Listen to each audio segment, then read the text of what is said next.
গভীর জঙ্গলের ডাইনোসরের কাহিনী। সূর্য তখন ঢলে পড়েছে, আকাশে লালচে আভা ছড়িয়ে আছে।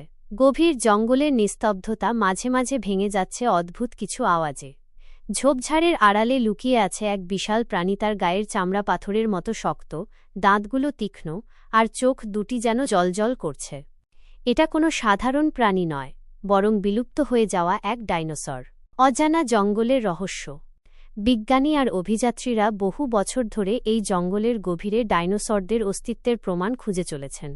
কেউ কেউ বলেন তারা নাকি ডাইনোসরের পায়ের ছাপ দেখেছেন, আবার কেউ কেউ শুনেছেন তাদের ভয়ঙ্কর গর্জন। কিন্তু আজ পর্যন্ত কেউ নিশ্চিতভাবে বলতে পারেনি যে সত্যি এই জঙ্গলে ডাইনোসর আছে কিনা। একদল সাহসী অভিযাত্রী। সম্প্রতি একদল তরুণ বিজ্ঞানী আর অভিযাত্রী এই রহস্যের সমাধান করতে বদ্ধপরিকর। তারা আধুনিক যন্ত্রপাতি আর জ্ঞান নিয়ে প্রবেশ করলেন সেই গভীর জঙ্গলে। তাদের লক্ষ্য ডাইনোসরদের খুঁজে বের করা এবং তাদের সম্পর্কে নতুন কিছু জানা। বিপদ আর রোমাঞ্চ।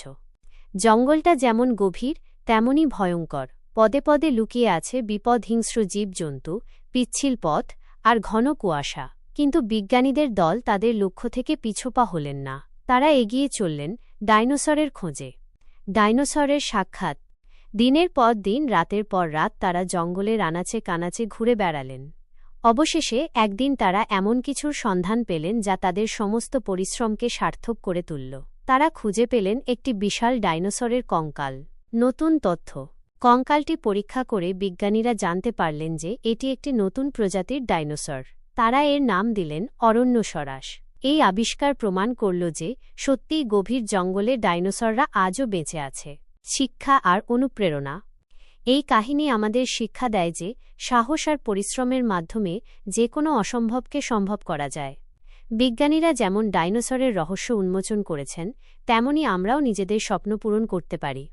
এই গল্পটি শুধু একটি কল্পকাহিনী